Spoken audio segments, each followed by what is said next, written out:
Assalamualaikum warahmatullahi wabarakatuh. Salam dan bahagia Bapak Ibu guru hebat. Perkenalkan, saya Susilawati, guru UPT SMP Negeri 1 Air Putih, calon guru penggerak angkatan 11 dari Kabupaten Batubara, Provinsi Sumatera Utara. Video ini berisi demonstrasi kontekstual modul 1.3 visi guru penggerak. Untuk merumuskan visi guru penggerak, dapat menggunakan pendekatan inquiry apresiatif. Pendekatan ini mengidentifikasi hal baik yang telah ada di sekolah dan mencari cara bagaimana hal tersebut dapat dipertahankan dan memunculkan strategi baru untuk mewujudkan perubahan ke arah yang lebih baik lagi. Agar dapat menerapkan pendekatan inquiry apresiatif, langkah yang dapat dilakukan adalah dengan menggunakan metode Bagja. Bagja terdiri dari B. Buat pertanyaan utama yang berisi pertanyaan-pertanyaan untuk menentukan arah penelusuran. A.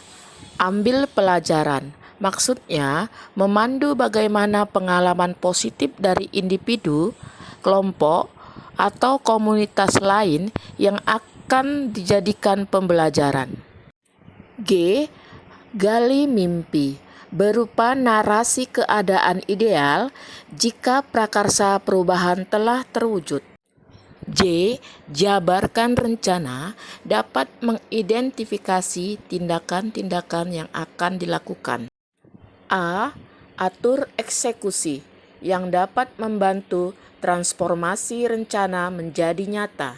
Berikut adalah visi calon guru penggerak yang telah saya buat sebelumnya dan telah direvisi, yaitu terwujudnya generasi yang unggul dalam prestasi dan berakhlak mulia. Untuk mewujudkan visi calon guru penggerak tersebut, maka saya membuat prakarsa perubahan, yaitu meningkatkan kreativitas belajar dan akhlak mulia peserta didik melalui pembelajaran yang inovatif. Adapun tahapan Bagja yang telah saya buat adalah sebagai berikut.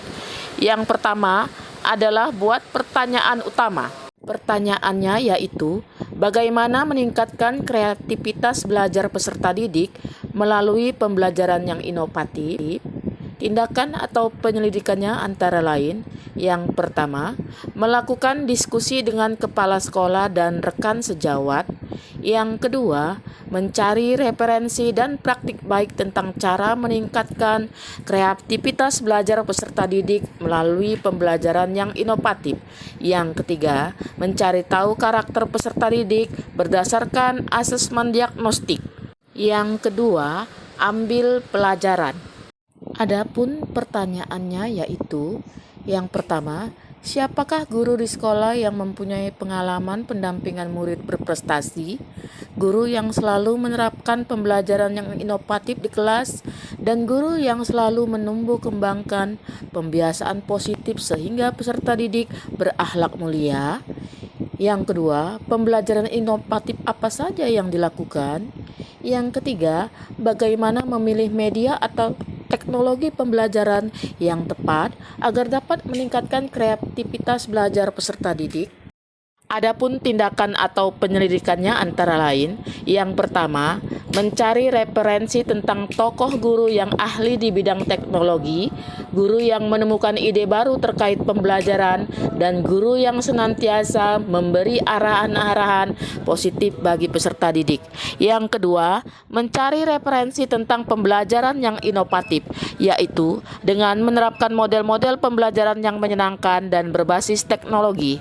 Yang ketiga, mencari referensi berupa media atau teknologi pembelajaran yang sesuai dengan peningkatan kreativitas belajar peserta didik. Yang ketiga, gali mimpi. Pertanyaannya antara lain, pertama, Apakah pembelajaran yang inovatif dapat meningkatkan kreativitas belajar peserta didik? Yang kedua, bagaimana agar pembelajaran yang inovatif dapat diterapkan oleh guru mata pelajaran lain? Yang ketiga, apakah ada keterkaitan antara pembelajaran yang inovatif dengan dimensi profil pelajar Pancasila? Adapun tindakan atau penyelidikannya antara lain, pertama, membuat lembar observasi tentang kreativitas belajar peserta didik. Yang kedua, melakukan kolaborasi melalui tim teaching untuk memberikan pembelajaran yang inovatif dan berbasis teknologi. Yang ketiga, mencari referensi tentang dimensi profil pelajar Pancasila dan berkonsultasi dengan orang yang kompeten tentang hal tersebut. Yang keempat, jabarkan rencana. Pertanyaannya adalah, yang pertama, apa langkah-langkah untuk mulai membiasakan pembelajaran inovatif di kelas?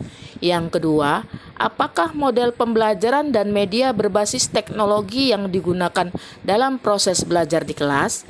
Yang ketiga, bagaimana usaha menjaga keberlanjutan pembelajaran yang inovatif yang mengedepankan akhlak mulia peserta didik agar terus dapat dilaksanakan saat proses belajar di kelas? Tindakan atau penyelidikannya antara lain, yang pertama, membuat perangkat pembelajaran, LKPD, dan instrumen penilaian yang terbaru.